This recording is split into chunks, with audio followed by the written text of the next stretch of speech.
Watch and learn. I'm on this computer now too, so to make sure I'm using the fully updated version that you guys will be using, because last week was embarrassing for me, so we're going to be using this computer that's lying here now.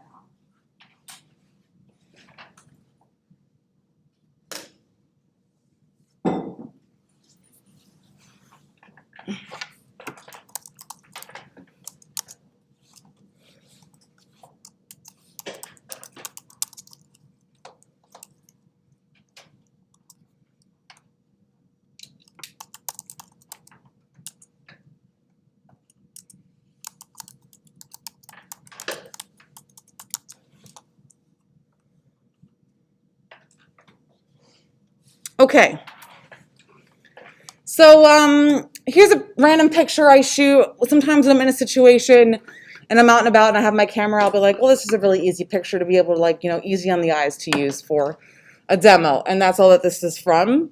This is taken from my old apartment, the parking garage in Buffalo when I lived downtown. And I lived up here on the top floor of this building. So let's start by doing some basic raw edits here, and then we'll bring it into Photoshop and I'll start showing you some works here, okay?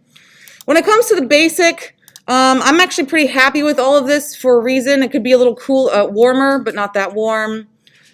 If you remember, like I said last time, I usually check to see what automatic will suggest before I keep going, but it's rare that I will keep it at automatic. It's usually kind of warm for my tastes.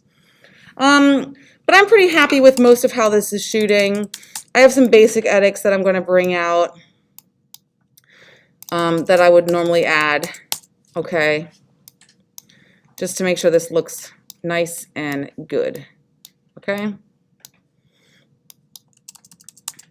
All right, and I pretty much am just kind of rehearsed at going through this, and I can look at a picture and know pretty easily what to change. So for this one, I thought the shadows were kind of dark. You can see here how I'm kind of losing a little bit of information over here. So I brought that up, and since I knew I was going to bring that up, I also brought down my blacks to make sure that we don't lose black. If you remember last week, I mentioned that you want your full range of values, which means a white and a black in your picture whenever possible, all right? So just because I lighten those shadows doesn't mean that I want to not have any darkness in that spot either, okay?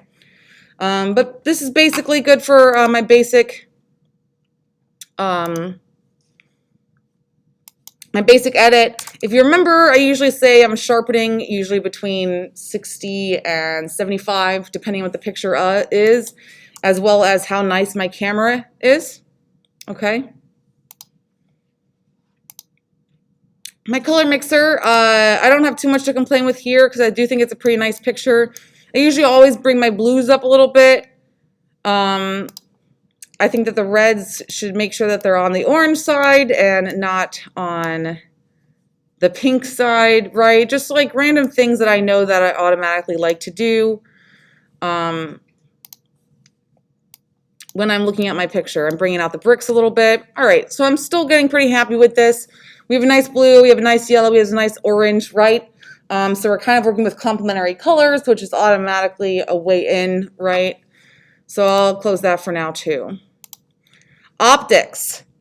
So remember when I told you about chromatic aberration last week? This one has really clear chromatic aberration in it, and you can see it. I can't see any pink over here, but I can see this. So you see this here, how it looks like there's like a highlighter that's at the edge of this? That's obviously not there in real life. That's called chromatic aberration. And, oh, here's pink. You can see here at the edge here, we have like a turquoise here. We have a pink here. We have this really bright color here. You can see a little bit of the purple in these edges here. So as you get to the corners of your picture is less sharp. In terms of color and sharpness, and in terms of light. That's what a vignette is, right? When the corners aren't getting as much light as they should, because the center of your lens is getting all your light. So chromatic aberration is something that's automatic, that Photoshop will do. It kind of like reads your file. It knows what camera body you were using. It knows what lens type was on it. It knows what the focal length was, because all this is recorded in your metadata. And it's able to make adjustments according to that. So, let's get a little closer here to this edge. All right, so you're going to see this go away and this go away, and perhaps more, maybe this and stuff. Simply by selecting remove chromatic aberration. Do we all see that? And it's pretty astounding how much it corrects that color and those edges that the lens is having. Of course, the nicer your lens, the less of this you'll have, but it's good to always have this automatically in your repertoire as things that you fix. There's no reason to leave the edges unperfect.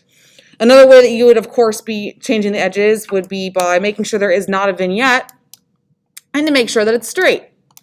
So we can see how this has completely changed with having that on and off because we have this bubble in the center of our lens here, okay?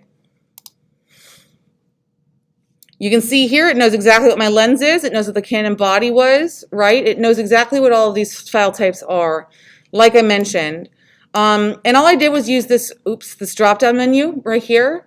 And that's because sometimes I want to see these manually. So this would control the distortion more and more, right? Usually 100 is pretty good to go by. It's rare that I'll do it more than that, but you never know. Sometimes you need it. And then the vignette has to do with brightening up the edges. No matter what, the edges of the lens will not get as much as the center. Whoopsie. So you want to make sure that you're compensating that, and you can see how that's happening like that. It's going to be less noticeable in something like this and more noticeable in something with a white background or with less information in it or less like variables in that back, okay? Great. And I think that I'm pretty good with the rest of this for now. All right. All right, so what you were talking about, by the way, has to do with these down here. It used to be in the detail section where you would control how sharp it is. And when you are controlling the sharpness of something, what it's doing by sharpening those edges, it is separating the value between the two colors more. So what it's going to do is it's going to find this edge here and make that, let's get even closer. All right, so we're looking at this edge here. It's going to make this just a little darker and this just a little brighter. Only at the edges. It finds those edges for you and it can sharpen it for you. That's what this is. All right, and you can see how different that's making that by sharpening it. Obviously, it's also going to bring out the grain. When you're using texture clarity and dehazing, it's going to work with color in a similar way. Texture is further increasing the differences between the lights and the blacks, again, specifically at edges, okay?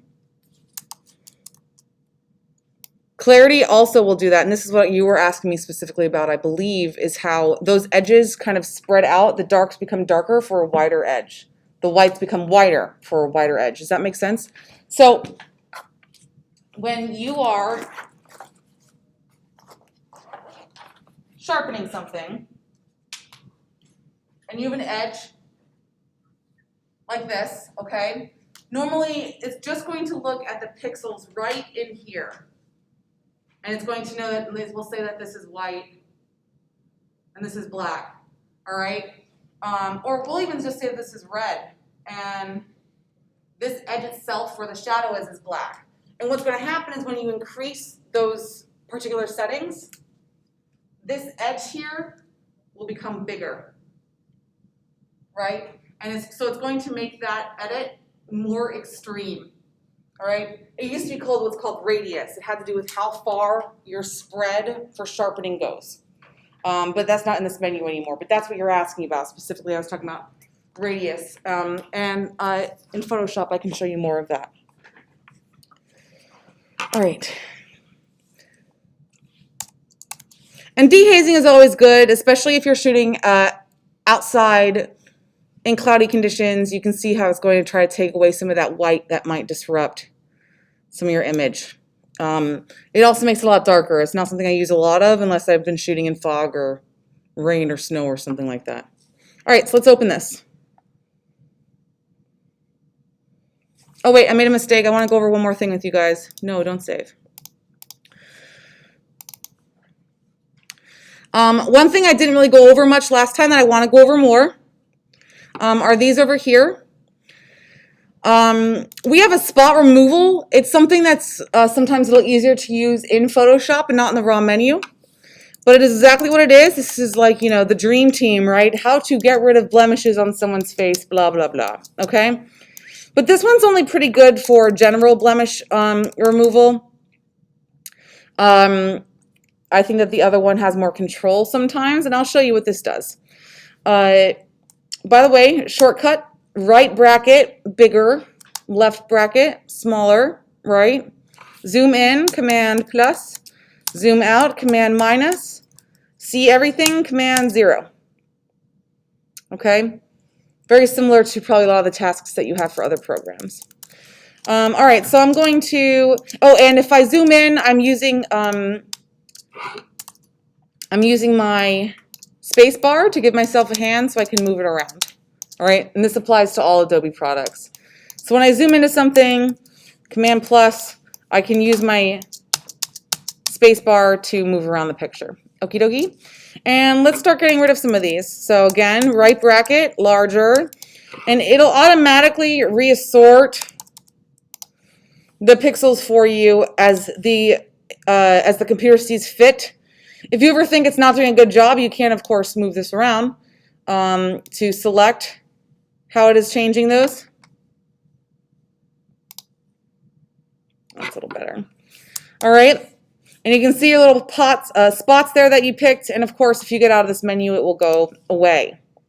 All right. This last menu is also awesome. There's just no other word for it. It's similar to Lightroom, if you guys have used Lightroom, where you can start adding selective edits to certain spots of your raw picture. So what this could mean maybe is, well, let's just do a quick edit here. Maybe I want to decrease the exposure level of here. So I'll decrease it maybe by 15. I'll make the whites more, I'll make the blacks more, try to make things more contrasty. I'll just do that automatically. And let's bring up our saturation. All right. And what I'm going to do is paint this on certain spots of the picture that I want to affect. And while I would say that there isn't really a good reason to use it in this picture, there are many reasons to use it in many pictures. Where you still want to keep that raw data, but you want it to affect things separately. For example, the picture we did last week, right, with the dark and the bright, you can start editing those separately from each other. There's an eraser here. So if you think parts are getting too dark, you just erase that part that you want to remove that selective edit to. All right. And now I have my edit just on those brightest spots. All right. If you're interested in seeing what that edit is affecting, you can toggle. And now you can see exactly where I've left my mark. You can try to perfect that if you so choose, right? I purposefully select a super duper bright color because it's easier to see. You can change it any color you want. It's automatically set to white, which is kind of annoying for me because sometimes you're working with a white background or something like that, and then you can't tell what you're touching. Okay?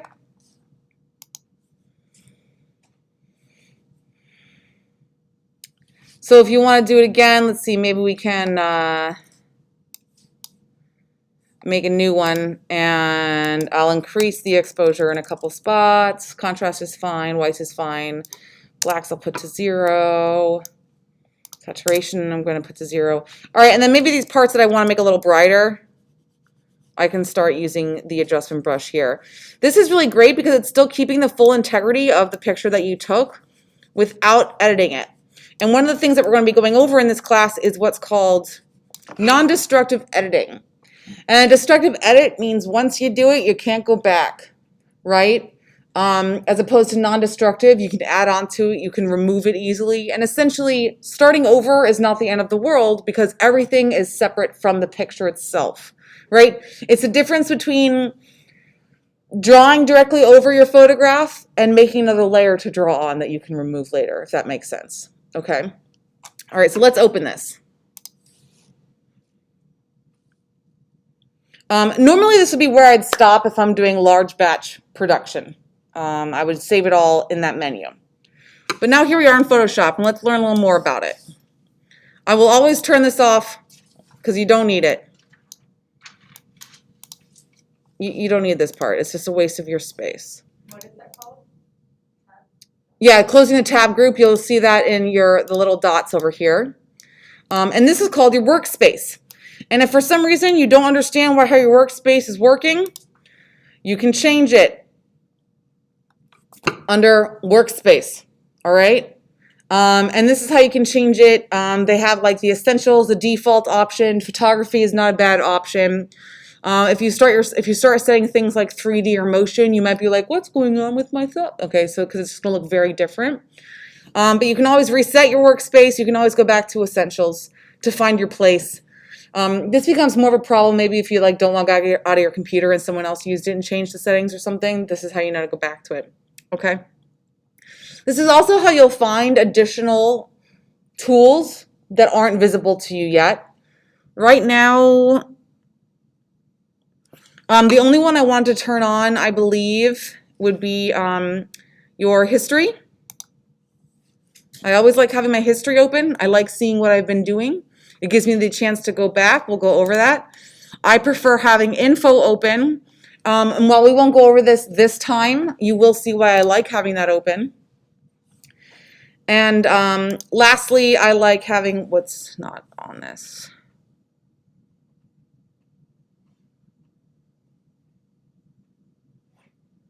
And actions we'll end up putting on that also, depending on what we're doing later on. Okay. So let's put it here. All right, so you can see how I'm starting to personalize my workspace into a way that I consider most comfortable, all right, to see here. Things like this, I don't normally use like auto gradients and patterns, you know, but you can toggle back and forth through these to open them or close them depending on what you want to see. All right, so now we're going to go over what's called the adjustment layers. And a layer is essentially what it is. Another layer to make an adjustment or to fine-tune your picture in some way, okay? You can either make a new layer, which is essentially clear unless you make it otherwise, by pushing this button, all right? And then I can, you know, do whatever I want to do on it if I want to, and then I can toggle that layer on and off. Again, non-destructive, it's not permanently there, okay? But we're not going to start with the tools, we're going to start with the adjustment layers. Yes? Spacebar and thing, like thing still. Yes, so I'll Command 0, I zoom in, and I can pan around my picture that way. All right, Command 0, fill screen. This first adjustment layer is hopefully something you will never have to use. Why do I say that? Because brightness and contrast has 2 sliders, and these are things you should have already fixed before the picture got into Photoshop. The reason I specifically say this is because you can fix it so much more specifically than overall brightness and contrast according to what the computer thinks, right? So hopefully you never have to use this because you can control it already. But it is exactly what it controls, brightness, right, and the contrast of the picture. Next is curves, levels. And levels is really great because imagine your picture is black and white. It's controlling which parts are closest to black, which parts are closest to middle gray, and which parts are white. So why would I want this?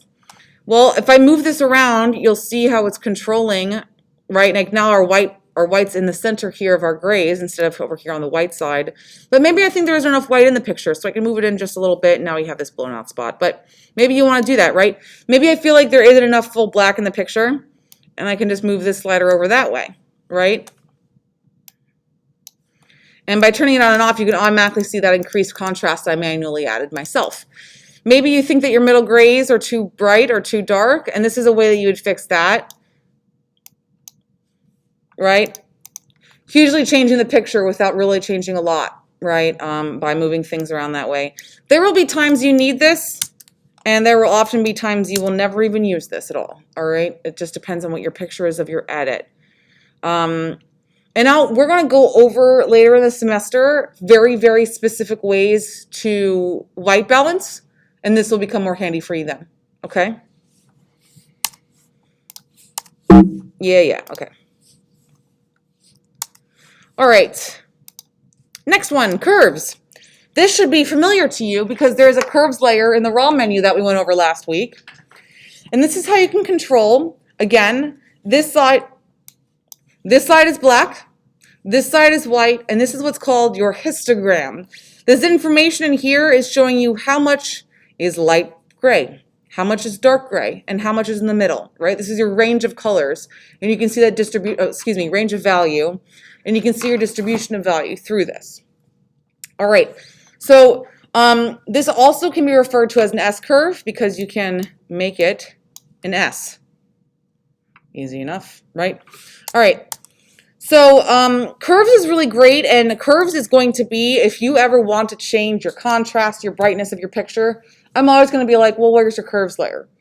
It's going to be the most meticulous, it's going to be the most annoying to learn, but it's going to give you the best results, it's going to give you the best yield when you master it. So please start here if you're trying to change your grays here and stuff. So maybe I think my darks are a little too dark. So I can bring this up just a tad, but I want to make sure my whites don't get washed out. So I'll bring them back down, and you can see the points I'm starting to add here. And then maybe I'll just make a little bloop up here just to make sure I keep my highlights real nice. All right, and again, it's not a huge difference from that original straight line, but I can see more of my building over here. I can see more in all my shadows, right? That's why I lifted that up, all right?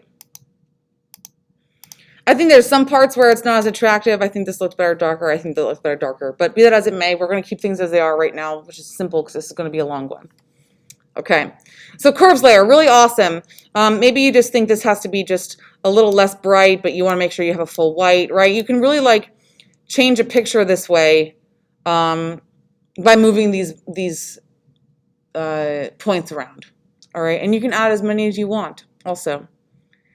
Bear that in mind. As you move this way, you're changing your colors, and as you move this way, you're changing your colors too. Have fun with it.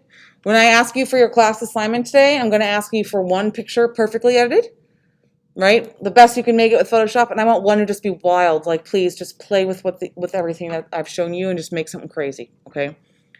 Like you took drugs or something. Just like do something that's going to be really fun for you, okay?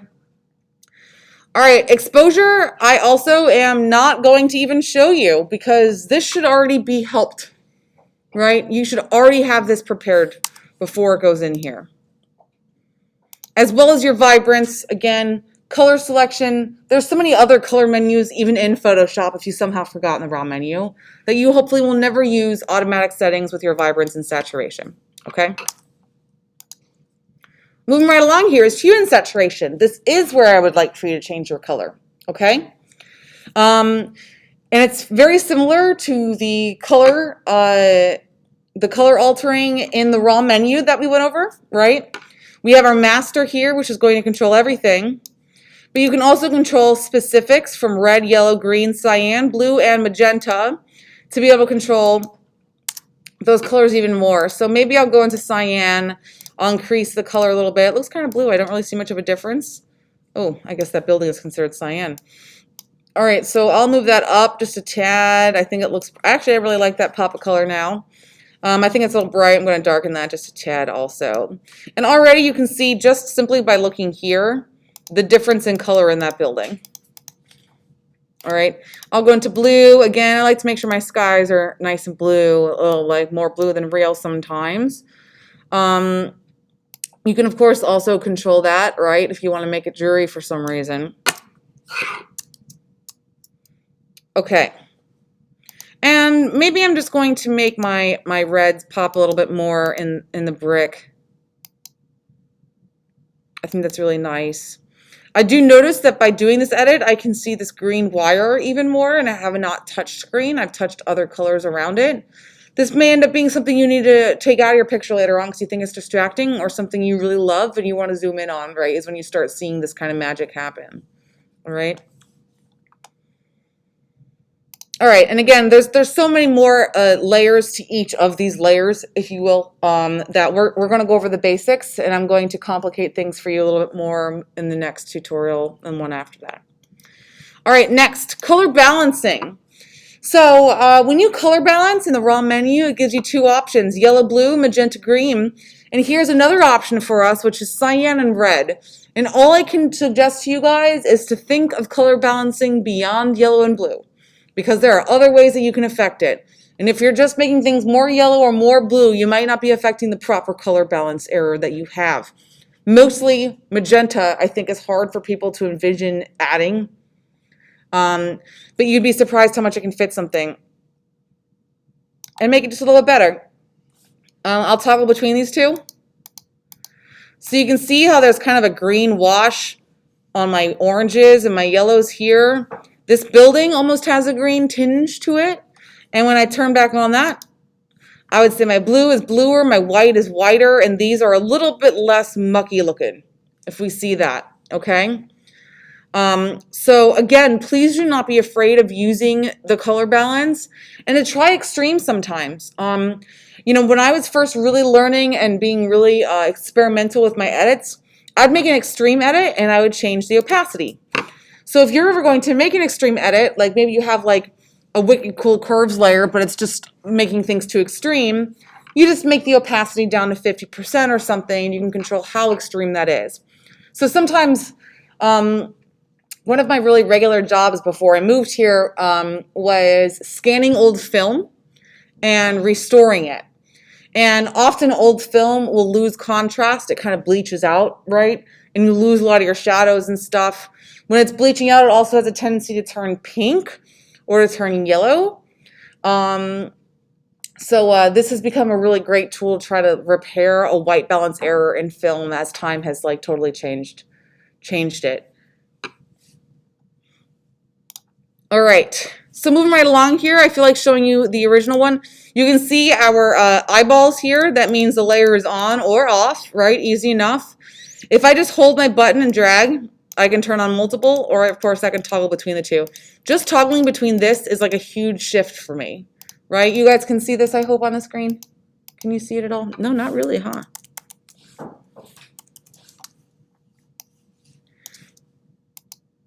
Can you see it in this at all? Wow, barely, huh? What a bummer. Looking like a TV screen, that sucks. Maybe down here you can see more. Otherwise, I'm about to give up. Okay, let's try here. Oh, you can see a little bit. All right, so you can see how it's kind of greenish here. And when I select it, it's a little more pink. I think it looks a little bit more natural. Okay, what's next? Black and white. Probably won't use this very much also. We're not in a black and white class. But that being said, if you're interested in looking at things black and white, there are 1,000 different settings for you to be able to change things to, down to manual, right? So let's say when I'm looking at this, it's like, okay, well, I really want my reds to be darker than they are. So they should just okay, so that's better. And then I want my yellow to be a little brighter, starting to get a little more contrast in here. Maybe I want my blues to also be a little brighter. That sky's looking a little dark to me. That's a little better to me, right? So you can see here how you can really meticulously manage your black and white here, all right? And this has become totally different than what the default settings were by me changing this. And honestly, you can put this down even more if you want. I think a high contrast black and white is always really lovely. You can look here on what's called presets. I encourage you to look at all of the drop-down menus in these. Because they can give you a plethora of options that you don't even know were available beyond default or manual, right? Specifically, this preset is showing you, it's making comparisons to as if we were in the darkroom and we're adding a blue filter, or we're adding a green filter, or a red filter. And these things in the darkroom do very specific, have very specific results when you are enlarging through a red filter. It affects color in a certain way, right? All of these do. And I'll show you. Blue filter is really beautiful for a really nice spread of color here. It's looking really good. You can make it overall darker. So again, you can see how just those two are so incredibly different, and they're both versions of the same picture in black and white, right? And this is why I'm really encouraging you. Ooh, this is a lovely one. Totally different, right? So this is why I'm encouraging you to look at the different presets that are available, because you're technically doing the same thing. You can see the grain coming out up here though. Technically you're doing the same thing, right? Which is making a picture black and white, but this looks very different from this, which looks very different from this, right? So really great options here, pure creative discretion for yourself. Yeah, go ahead and look through these, and if you're ever willing to make a black and white picture, you can see how warm filters affect colors a certain way as opposed to blue filters, right? As opposed to neutral density. A neutral density filter is like shooting through sunglasses. Right, so you can see here maximum white, maximum black. That's an interesting selection too, to make sure you get the brightest or the darkest picture out of the same original image, right? So there's a lot of really interesting ways that you can affect your picture here, and it's all the same image starting off. Again, you can always, of course, bring down the opacity if you just want to affect things a little bit, all right? That being said, I would like to take this moment to talk specifically about one thing that will make me scream if you ever turn it in. If you want to have a spot color in your black and white picture, I will tell you to do it somewhere else. If I see somebody give me a picture of a baby where the rosy cheeks are still red and everything else is black and white, or your flower is still a red rose but everything else is black and white, please don't make me throw up. I've seen that 1,000 times already. It's corny, right? And it's too much. And I don't even think this is because of my background working at Sears Portrait Studio, because everyone loves that edit in Sears Portrait. I mean, they just want their babies to have their red shirt pop and their little pink lips and nothing else, right? Or whatever they want to do, right? Make my eyes blue, but make everything else black and white. Whatever they want the edit to be, but they want to keep a certain color out. Don't do it. It's overdone. It's cliche, and you can find a much better way of adding black and white to your picture than that. If you want to learn how to do it, I will show you. But please do not turn it in for an assignment ever. It's corny. I would like to also take this time to piggyback on that thought. If you are turning in a picture to me, I feel like I've made it very clear. You can do whatever you want in my class. Just tell me what you want. Tell me how it follows the guidelines. And you can do whatever you want. Literally anything you want. As long as there aren't drugs in your picture, you can do what you want. Okay? Well, I have to make that disclaimer. It's happened before. Okay? You can do whatever edit you want. But if I can Google it and find 500 versions of the same thing, you're not trying hard enough to be creative. Does that make sense? So, there might be 1,000 pictures of flowers and you just really want to shoot flowers. If I've seen it 200 times on Instagram already this year, you're not trying hard enough to be creative, all right? Simple as that. I understand that, the thought of everything's been done before, right? Pictures we've all taken. But there is a way that you can make it unique, right? I'm also not at all for using other things as inspiration. Hell, even copying is a technique with photography, by copying other people and changing it in a specific way. I'm not against that. I'm against you not being creative enough when you make your final product, okay? I made a practice off of copying things. I'll show you guys later. But I made it very much my own, okay? And that's called appropriation. Little deviation there. Sorry, guys. Okay, back on business. Next is photo filters. Again, something hopefully you'll never really use. If you want to make your own filter in the class, you can actually do it manually. But overall, a photo filter is exactly what it sounds like. It's going to add a tint of color to affect your whole picture. You can change that color, right, depending on what you want. You can make it any color in the world, all right? But if you have your presets, there's multiple cooling filters, warming filters, excuse me. There's multiple cooling filters. Some are more green, some are more purple, some are just blue. You can see how incredibly bright they are and why I would dislike them. You always have, of course, your opacity to your benefit. You can also increase or decrease the density of this filter.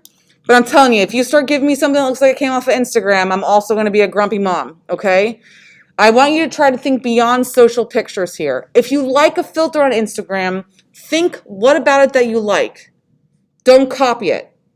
There's a reason you like specific edits. There's a reason I know I like specific edits. It brings out the blacks. It brings out the blues. It's going to give me maybe like a little bit of an overwash of a highlight on my face to maybe like blast out the wrinkles, right? So I know what I like in my pictures. And you're going to know what you like in your photographs too. Filters are an option, but please do not lean on them for your color support, okay?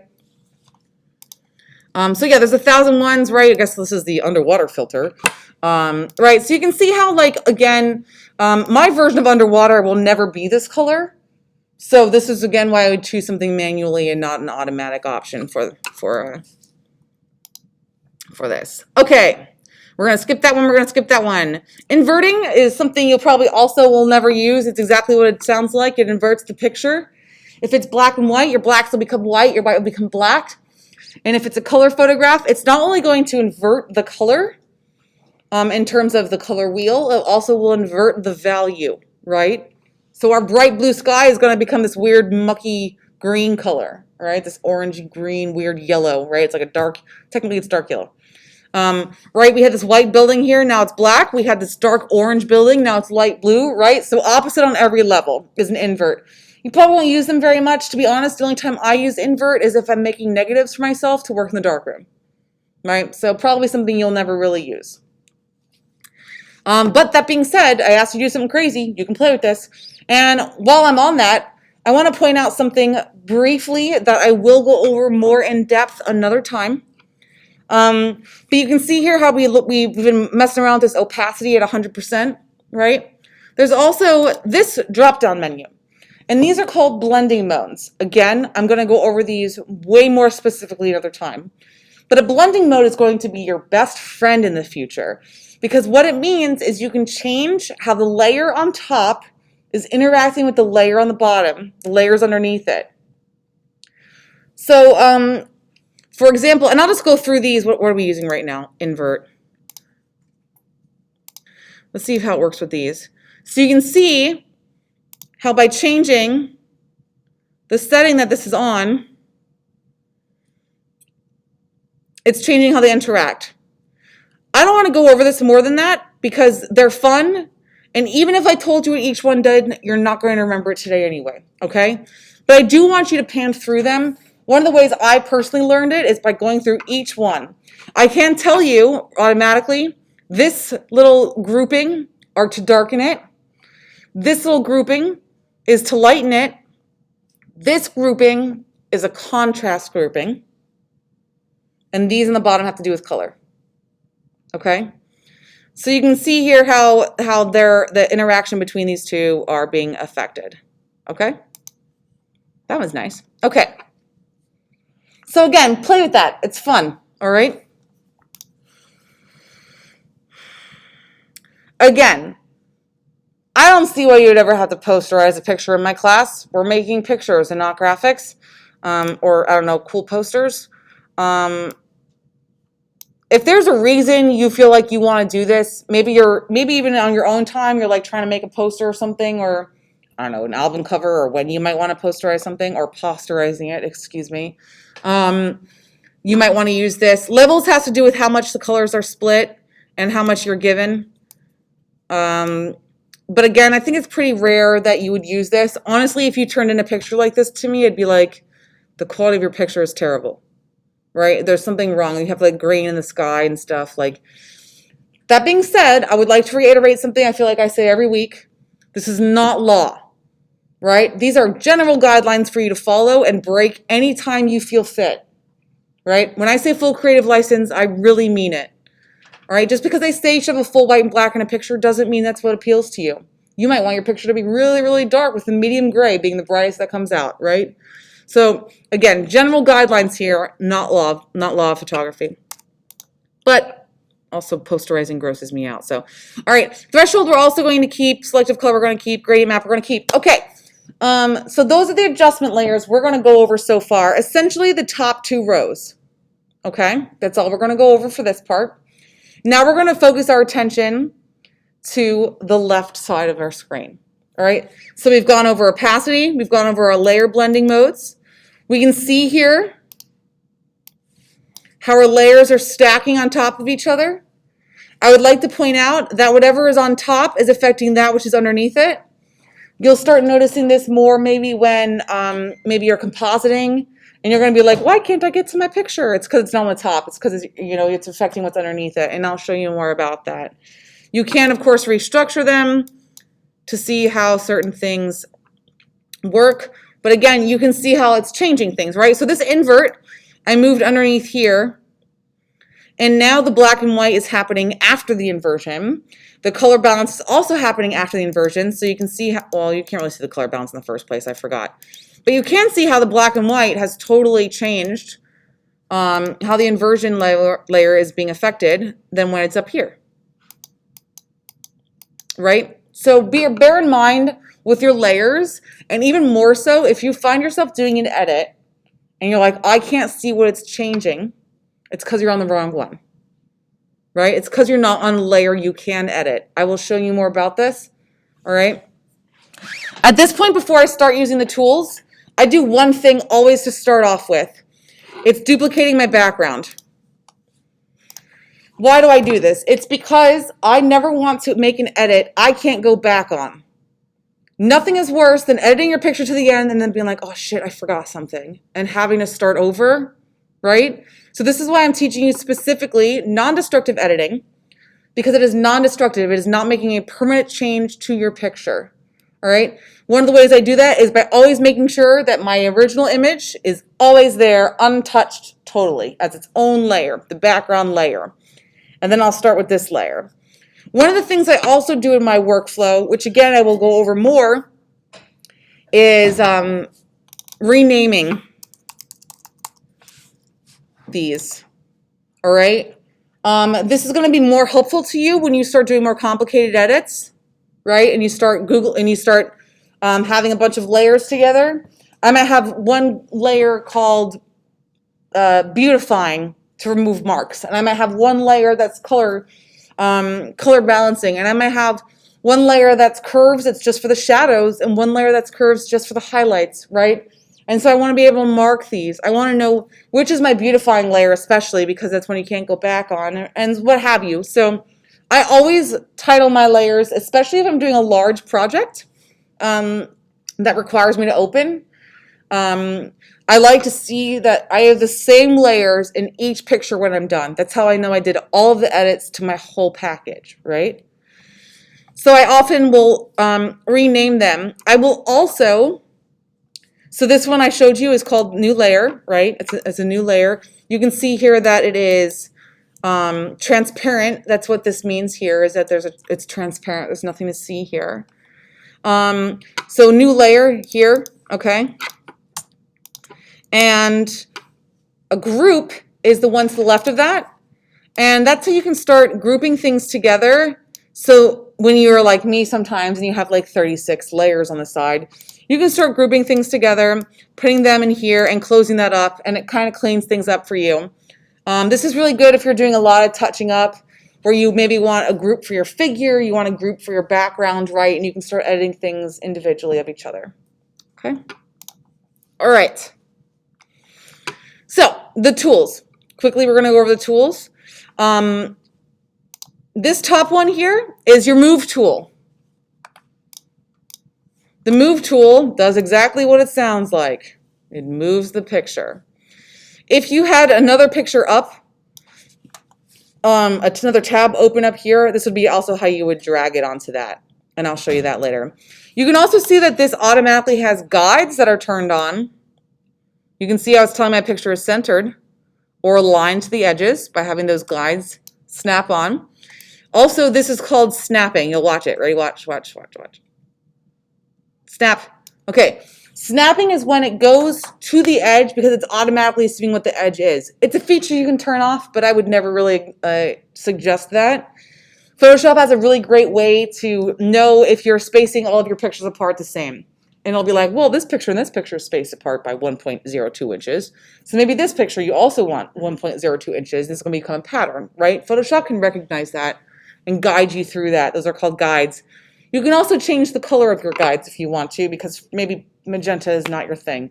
Totally personalizable workspace here. Okay. All right, so we're going to do the move tool. Next is... these are, up here are selection tools, all right? These are all how to select a part of the picture. We're going to start with the generic one, the marquee tool, and that is selecting something rectangular. If you want it to be a perfect square, hold shift. Perfect shape, always. All right?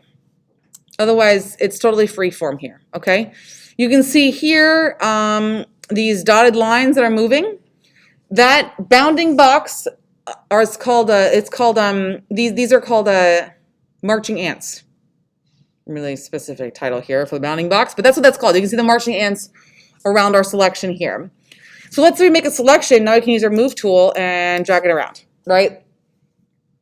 So we're starting here with that. The next move, oh, wait, I should do more of this. So we have our selection tool, right? Here. If you want to add more to your selection, here, you see over here? See the little plus sign that came up next to my target? Now I can select more. Okay? But if you want to take away, Alt. Meep, meep, meep, right? And now you can start taking away some of those selections. It works the same for all of them. Okay? Shift, adding, Alt, subtraction. Command D is deselect. All right? Sometimes if you make a selection, you might notice that you can't do an edit somewhere else because you're not working in your selected area. Just make sure to deselect. What I mean by that, I've selected over here. And now I use a paintbrush and I'm drawing over here and I'm going to go, Natalie, I can't see my paintbrush. Why can't I see it? It's because you have a selection, dummy. So unless it's in your selection, you can't see it, right? So bear that in mind when you're working and when you start making selections. I honestly, especially if I'm working close up in my picture, I have a tendency to Command D every so often because sometimes I can't see what I've selected because I've been moving around so much.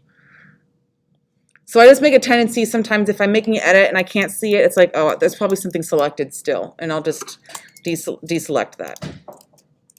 All right. What? Deselect by Command D? Yes, ma'am. We have our rectangular marquee tool. We have our elliptical marquee tool, which is the same thing except a circle. And again, to make it a perfect shape, you hold shift.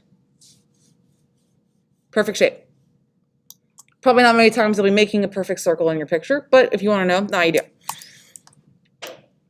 These last two are, when it says single row or single column, it is talking about 1 pixel. So again, I don't know why you would ever use that right now in your life, but that's what that means, okay? All right, so those are the first batch of selection tools. The second one is the lasso tool. The lasso tool is a freeform tool that makes you go, whoa, whoa, okay, while you make a selection. It's pretty open, and honestly, if you're not using a stylus and a pad, it can be a little difficult to manage, right? You'll probably never use this once I show you the next ones, okay? But that's what this is for. There may be a time that you want that. So let's say I make this selection here and I'm like, well, actually I really like that. And I'll hold shift and I'll make another weird little bubble here and I'll hold shift and, but I don't really like the middle of this. I'll take that out, right? Holding Alt. And I'm just adding more selections here. Maybe I want to have this whole thing in it. All right, and now if I make a selection over here, maybe a hue saturation, you can see how it has particular things selected, and I can just edit that which has been selected with an adjustment layer. Okay?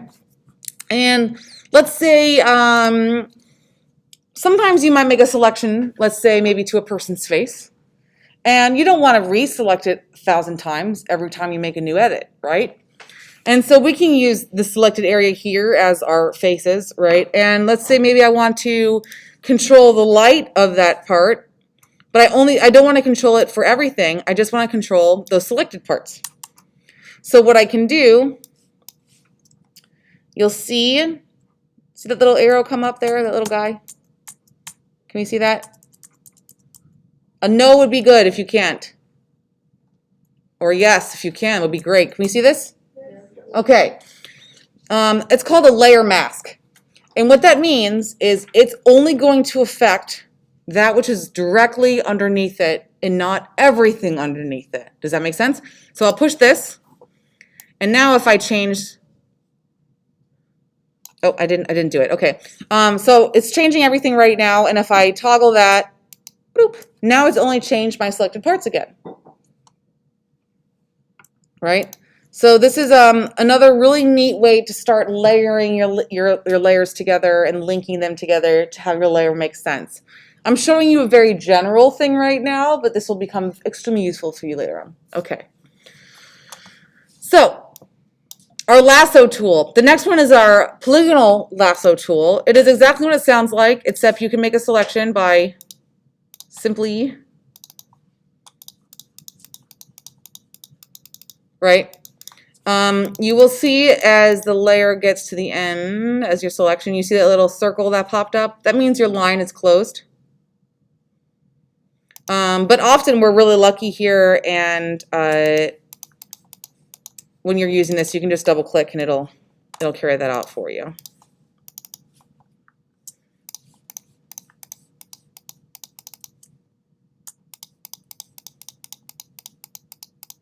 Okay.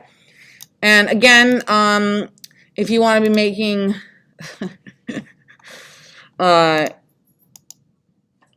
changes, it will only change to that which has been selected now. Now this picture is just looking nuts. Here, we can go back to where we were. Well, let's keep it on. It's fun. Okay. Next. Magnetic lasso tool. I changed my mind. I want this off. The magnetic lasso tool is really awesome because what it does is it finds your edges for you as you drag around it. All right. So let's say maybe I want to get these buildings back here. I can start at my point. And if the computer is doing great and I'm following my edge here, it should find it for me. All right. You can see here it's doing a pretty good job. Oh, it missed my corner there, and I didn't want to get the bottom of that, but it is not perfect, but it's pretty good. Maybe if I were me, I would go back in here and I would hold Alt, take out this part I don't want, hold Shift, add this part that I do want. Right? But a really nice way to make a selection, especially if you're using a body or something like that. You can move the selection around if you for some reason wanted to do that. And again, if you use the move tool, you can move the whole selection. Oh, this is a great time for a learning opportunity. This pop-up that it said, oops.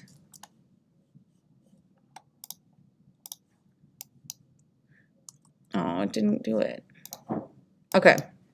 Could not move tool because target layer is hidden. You can see here that the layer that I'm using is off. And I just tried to move it. And so what Photoshop is telling you is, yo, you can't move it. There's nothing there to move, right?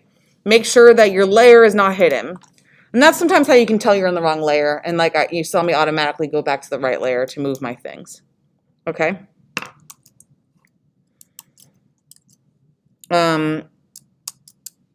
Maybe I want to copy and paste it. Now I have a second building floating over here.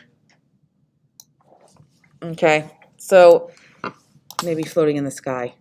There we go. Beautiful. Okay, next. I'm going to show you the Magic Wand tool. The Magic Wand tool, we're starting to get in a real fun selection here. Makes a selection based on color and value of a certain area and finds those edges for you.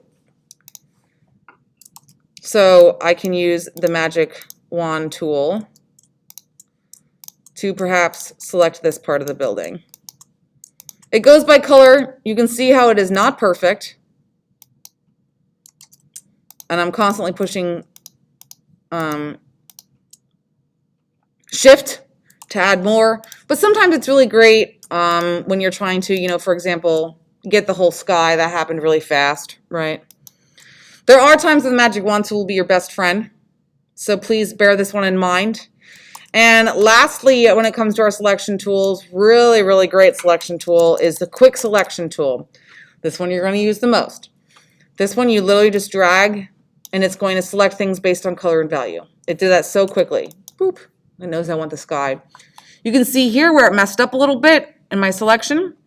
I will hold Alt, just like I have for anything else where I'm removing something, and I'll try to just fix that up.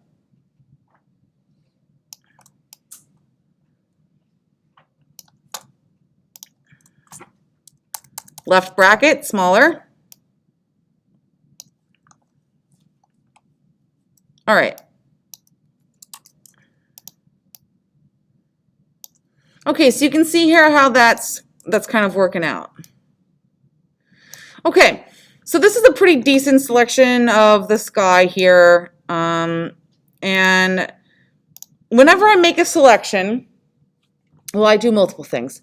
The first thing I actually do, which is actually an advanced thing, but I'm going to show you how to do it now because it'll save you a lot of trouble, is just saving your selection.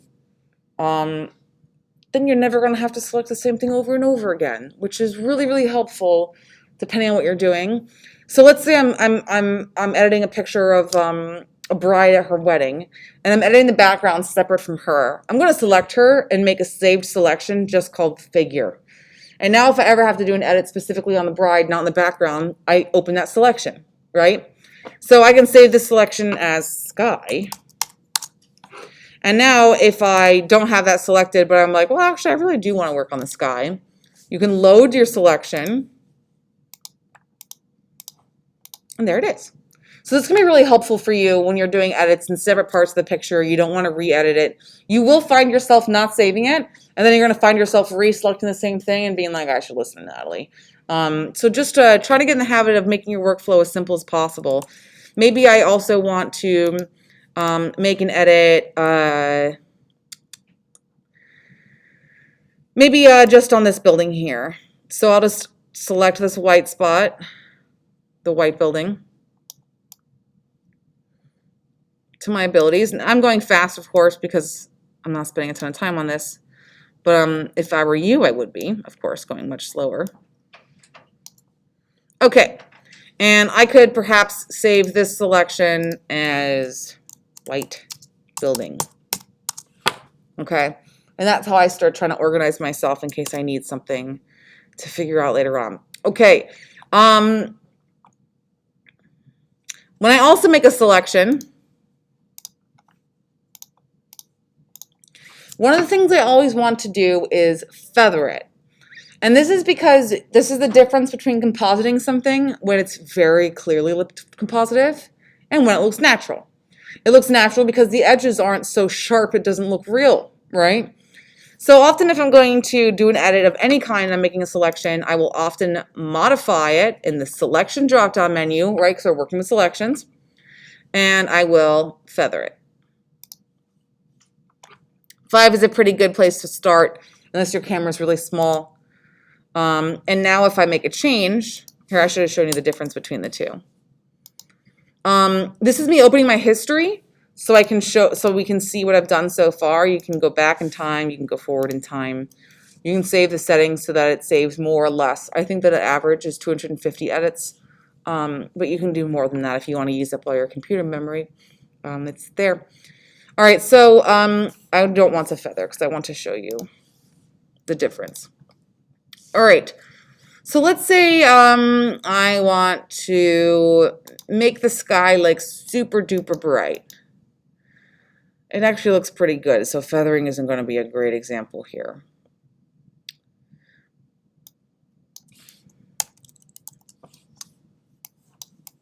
Okay, you can see here how it's starting to mess with our edges in here because it got in there.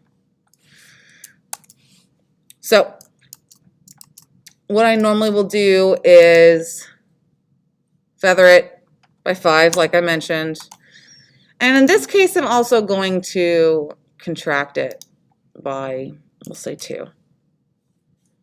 And now I'll do the same adjustment I did before. And those edges are not as affected. So this is going to be really great if you're compositing a person into a new place or something like that. You're going to want to feather them. Otherwise, they're going to look like a cartoon character that's been cut and pasted onto something, right? And I'm going to show more about compositing also a different time. This is just for you to get the basics down when it comes to tool use, all right? So feathering and other modifications for your selection here. This one is exactly what it sounds like it is. It's a crop tool. You can set it to something specific if you're trying to get your print to fit on a certain page. Right, if you're doing 4x5 or to on Instagram or you're whatever like that, you can do an automatic crop here. The ratio of your camera should be taking is 2x3. Just in case you were wondering, that's what that should be. Just like the ratio for a movie is usually 16:9, right? So bear in mind that you want that to be proper. Okay. That's for placing objects. We were going to worry about that. All right. This one you may never use on its own, but you will use with the paintbrush tool. This is your color sampler. You'll notice that it's not sampling a color right now. Can anyone make a wild guess why? We did go over it. I'm not on the proper layer, correct. Now if I do my color sample, you can see how it's selecting my color. You can see here my color thing like freaking out over here because I'm going through all those colors and it's showing me what I have presented. All right. You can save more than one color by toggling here and making another selection. All right. That's all we're going to go over with that one. This one is what Photoshop is famous for, spot healing. Okay. Again, left bracket, small, right bracket, big.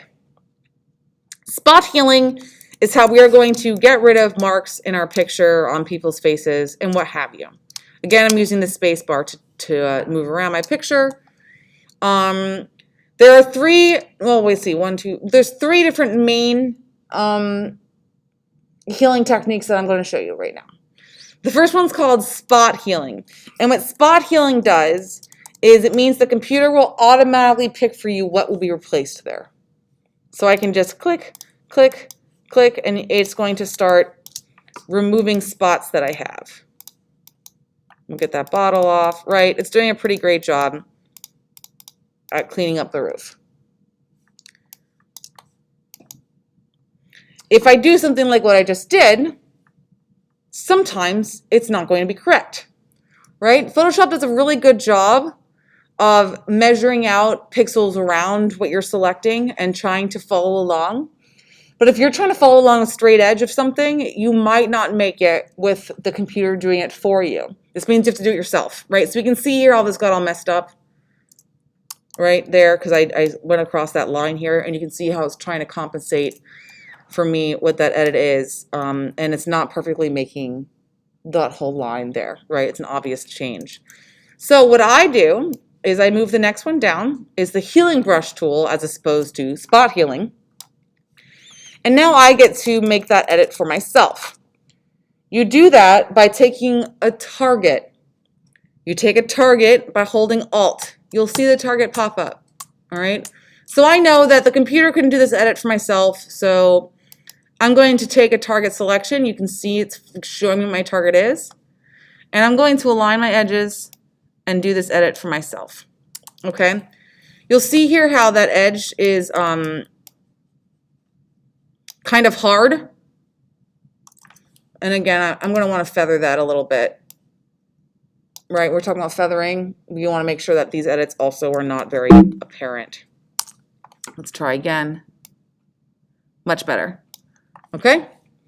So I often use the healing brush tool. I prefer the control over my things. It will take more getting used to. However, you will find that you have the most control over your picture, because I'm like, okay, well, I see a line here. I can take some of that line maybe from over here and line this up a little bit. And actually, I don't like how that looks because we have two lines here. So let's try again. I'll take this target and I'm going to try to just affect the top, not the bottom. Wonderful, right? And so this can be how you can try to clean up your pictures here a little bit more. So we have this down here. Right bracket, large, Alt, target, and I'm going to start cleaning that up a little bit. Okay, this part here would be kind of hard to clean up without me, so I'm just going to make that selection again. There, done. All right, so you can see here how, wow, that one came out horrible. You guys see that edit? Oh, bad. All right, so you always want to make sure that that's why, for this situation, I'll select something in a similar area and then change it, and it's going to be better. So if you find things automatically changing in a way that you don't consider attractive, do it yourself. It will take longer for you to learn, and you'll become very, very rehearsed at it before you even know it. Okay? So normally at this point, I would call this, retouch or beautify, because I know that this is a cleaned version of the picture underneath it. Okay. All right. And then the last one I want to show you is the patch tool. This is a really great tool for, like, I don't know, taking a soccer ball out of a field of grass, right? Or something like that. So I'll see if I can do it here in a way that makes sense. This is a good opportunity for it. This little guy here. I'm gonna take him and his shadow, and you literally move it and patch it with another spot. We all saw that? Okay. Sometimes this is more beneficial than other times. Let's see here. Maybe we can, let's try to give Natalie a challenge. Let's try to change the window. So I'm going to use my polygonal lasso tool.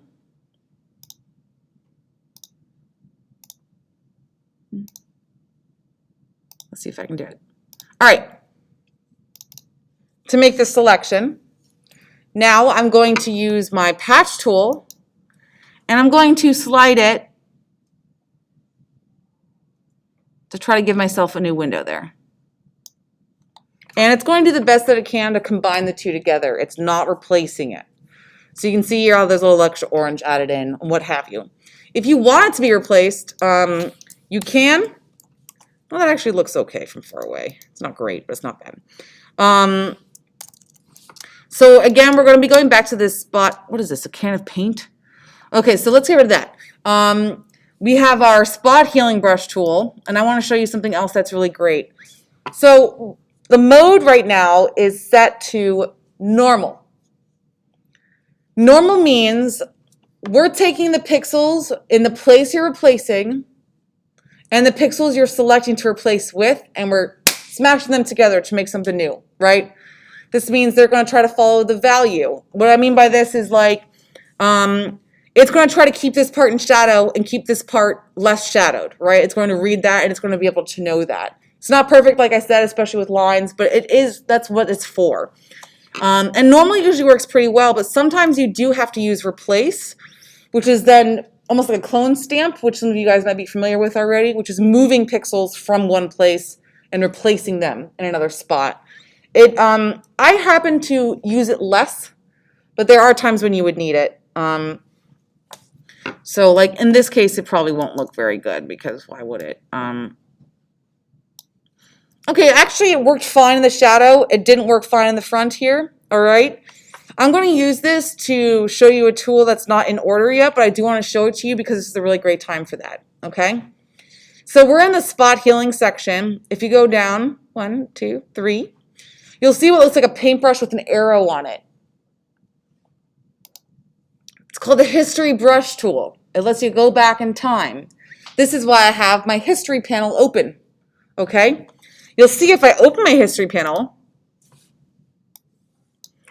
that the same symbol is up here. This means if I use this tool, it's going to go back to the beginning, my first edit ever on that picture. I'll show you. I have my tool selected. We did a lot of work down here, and I can bring it back. So you can see it coming back a little bit over there, right? I don't want that, obviously. But what I do want is to make this fixed, right? I'm really, really happy with how the shadow edited, but I don't like how the ground edited. All right. So this is where the edit happened, okay? I want to fix this. So I'm going to remove, oops. I'm going to remove that edit from right there, and I'm going to redo it, right? I love what the back did. I don't like what the front did. There's no reason to redo both pieces, right? Especially being that the back is patterned. It's darker. It's orange. The foreground is a different color. The computer maybe is a little confused. So you give it the chance to do it again. Select. Done. All right. So these are really great tools for you to remember, and I just want you to try to bear in mind that just because it's the first time you tried an edit doesn't mean that the edit's bad. It means a portion of it might be usable. You just fix the edges or the bottom or something, okay? All right, moving right along here. The paintbrush tool. It is exactly what it sounds like. It paints. It's going to paint the color you have open on the top of your panel here. You want to change it? Double click it. Change it to any color you want. Okay? 2 thoughts on this. First of all, if you're going to use the paintbrush tool, please make a new empty layer. This is again me encouraging you to make a non-destructive edit, because if I paint directly on this and then I save it and I open it tomorrow and I'm like, oh shit, I don't want that. It's there forever now, right? So you want to make sure never to paint directly on it. However, you can make a new layer and you can paint on that. And now you can toggle between the two. Really great opportunity to point out that our floating building up here is higher in the hierarchy of levels than our drawing, and that's why it is on top of it, right? If I want the drawing to be on top of everything, I move it on top. All right? Bear that in mind when you feel like you're missing parts here. Now, it's probably pretty rare you're going to be painting on color, but there are times it can be really helpful to enhance color with the paintbrush tool. So, what I mean by this is maybe, let's get rid of that. Maybe I want to,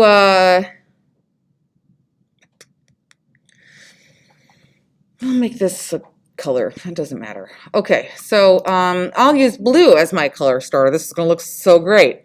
So what we're gonna do now is, just like the blending modes in your layers, you have the same blending modes to your paintbrush. It's essentially still the same thing. The paintbrush is affecting the layer underneath it in a specific way, okay? That top section is about darkening. The bottom section is about lightening. This is about contrast enhancement. And these have to do with color, specifically adding and removing, okay? So let's take our blue here. Let's maybe make it a little brighter, a little more intense. And I'll show you what I mean by all of these. I encourage you to play with this and see what you like, because color, depending on how bright it is, depending on how dark it is, depending on how white the tint is, will all affect them in different ways depending on the layer you're using. So you might learn what this specific hue of blue does on all of those blending modes, and the second you change it to a lighter blue or darker blue, it's different again, okay? But let's start. This can be our normal section. You can see our nice feathered edge here, as opposed to a hard edge, which, like I pointed out, looks like cartoonish, right? Now, you can also, of course, decrease and increase the opacity, so it only works at certain levels, okay? If I have a tendency to be painting color onto something, I probably actually start at about between 5 and 11%, depending on what that is, okay? And now let's look at some of these other ones. Darkening. Darkening means that the darkest color is going to be visible. Let's make this brighter.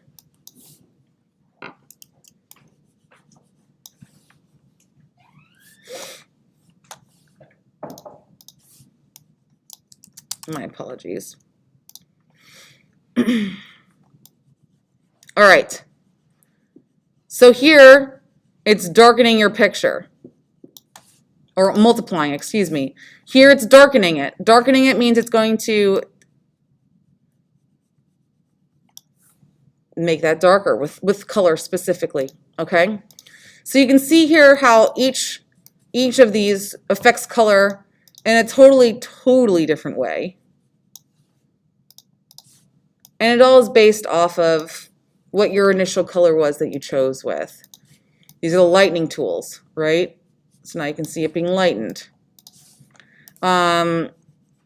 And while right now this is just going to be to make, you know, your psychedelic picture, you will eventually really understand how these can just totally affect a picture. This is a great example. So this is lighter color. Lighter color takes the lighter between the two. Oh, wait. I have to be on the picture.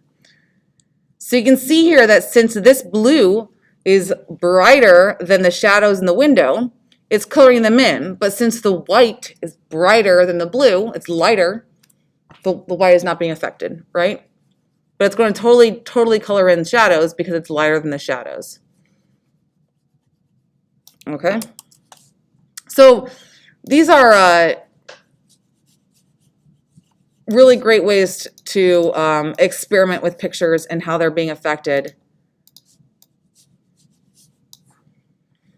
by adding or removing color. And now we're getting somewhere. And then of course these, like I said, have to do with removing color in a way. Difference, removing, exclusion of that color, subtracting that color, right? So now there's like even less blue that was present in there. Now, why would I use this? When would I, oh, well, let me finish going through the rest of these. Dividing is going to make it brighter. And again, the same for this. Hue especially being a really helpful one. If you want to make your trees more green, if you want to make your cheeks more rosy, you can just add more hue to the color, to your image, and it'll make that pop a little bit. You can either draw directly on your picture, which is what I did to quickly show you blending modes, or you can draw on a layer and then affect the blending mode here. The result is the same. One is destructive, one is not. I worked destructively right now to show you quickly. Otherwise, you would just make it on a layer, and then you can do this in the back. So, all right. So I might use something like hue, for example, if, like I said, I want to make my trees even more of a green that I want. Maybe they look kind of brownish, and I want them to look a little more greenish. I can affect it that way. The first time hue really changed my life, actually, was when I took pictures of someone, and the pictures were so beautiful, and she was so beautiful, and she was so sunburned. And so I used hue to take the red out of her skin and make it more of like an orange-yellow color, and it took the sunburn right out. I used hue and lightening, because she was kind of dark from it, to make her skin look more like skin and less like a lobster, okay? So that's when you would use something like that a little bit more, right? And when we start retouching portraits and stuff, I'll show you more about how it's great for makeup or things like that also, right? Okay, moving right along. Clone stamp tool is very similar to the healing brush tool on replace. All right, so we can make ourselves another stack here. Let me have the right layer. All right, and maybe we're going to make another building back here. All right, floating in the distance. Okay, you can see that the edges were not hard, and they're really feathered, and that's why we have this edge here. If you want it to be a little harder to make it look, I don't know, somehow more realistic, you can see here that it's moving along with the target, unlike the spot healing brush tool or the healing brush tool, which always starts at the beginning. Right, this has to do with my level of where I'm starting here. Okay, and now we have two buildings. And of course I would fix it up a little more, but I'm not going to. Right, so this is what the clone tool could be for, is, you know, adding some more things.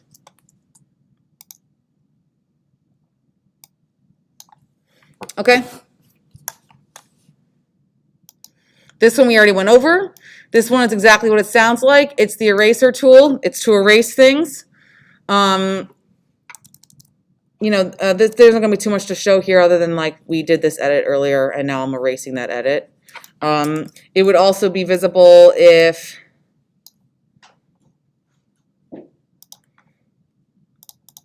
I edited this, and now you can see the transparent background, right? So bear in mind what that can do here. The gradient tool, I'm not going to go over too much with you right now because I know that we're already starting a little bit of an overload. And I try to be sensitive to that because I want you to be able to remember what we're doing. The gradient tool is going to be a really effective way to add fake light, or what have you, maybe we'll, all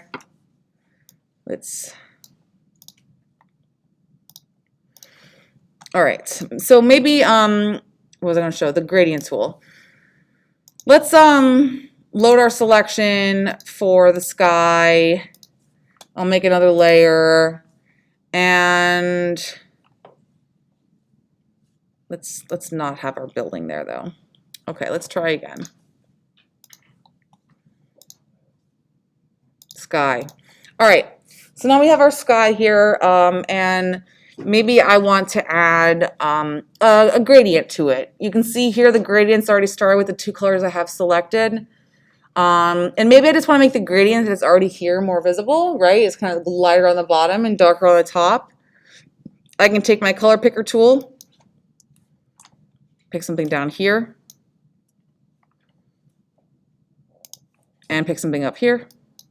All right, and what I want to do is make them a little more extreme. I'm going to leave, I think, the top where it is. All right, and what I can do is with my gradient tool, you can see here it's telling me where you start is white and where you end is darker, reading order, right? So I'll start the whitest part and I'll go to the darker part. And now I have a new sky. All right. Again, being that the layer blending modes can affect this, I can of course start going through this and seeing the different ways I can have my gradient sky interact with the sky that's already there. Right? Well, the lightning ones aren't really much of a fan for me. That looks nice, this one. Right, and you can see the difference between those two there, right? Small edit, but meaningful.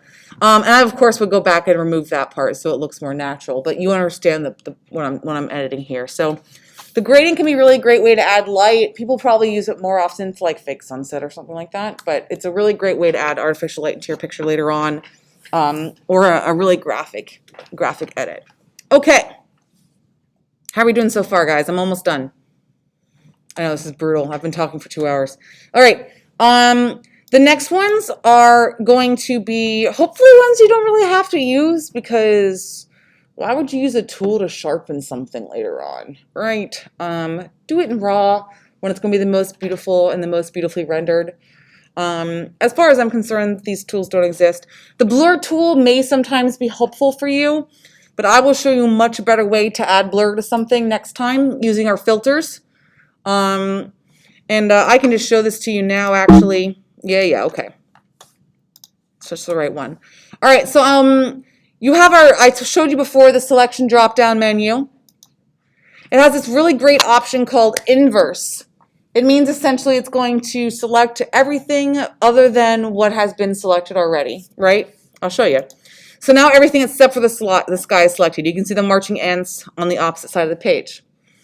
And maybe I want to, for some reason, blur this. There's a blur filter gallery here, much more efficient than the blur tool. This is why I don't want you to use it. Gaussian blur is a pretty easy go-to for photographers when they're adding a blur. Lens blur and motion blur are also all right. I'm going to do a Gaussian blur. You can affect how blurry it is. And this is nice and blurry, right? It looks like we can't see anything. This is great. All right, and you can see the difference between those, right? Maybe what I want to do is retouch that. I'll add a nice Gaussian blur. I'll make it a little more intense, like that. And maybe what I'll do now is I'll take the eraser and I'm going to deselect this, and maybe I'll erase this part that's closer to me, right? And I'm going to start making a selective focus. And then maybe I'll bring this down to like a 47%, and I'll start going back a little bit more into the distance.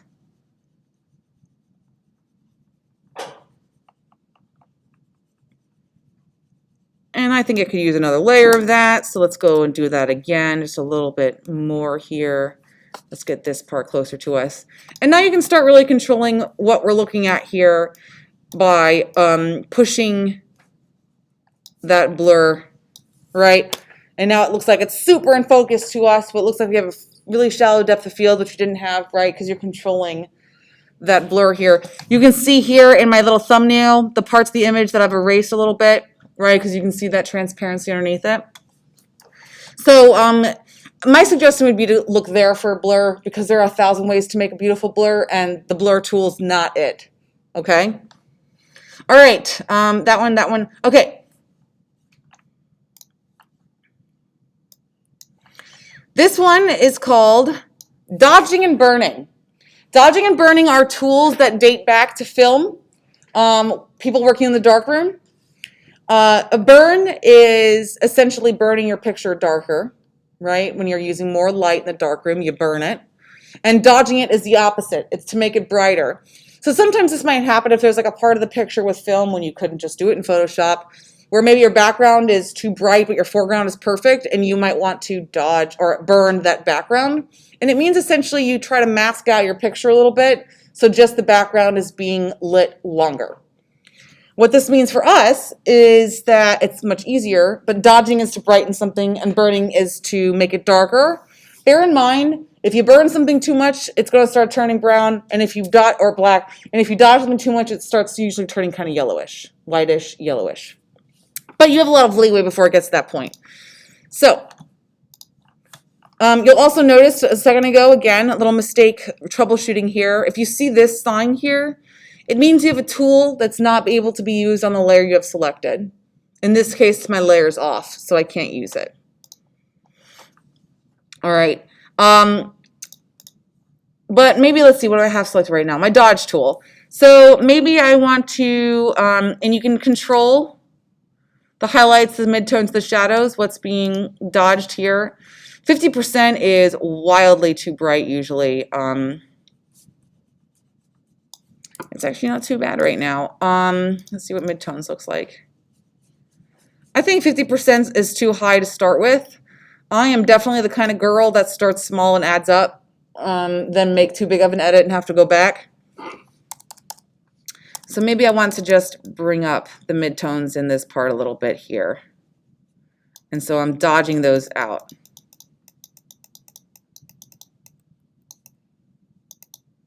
Okay. And then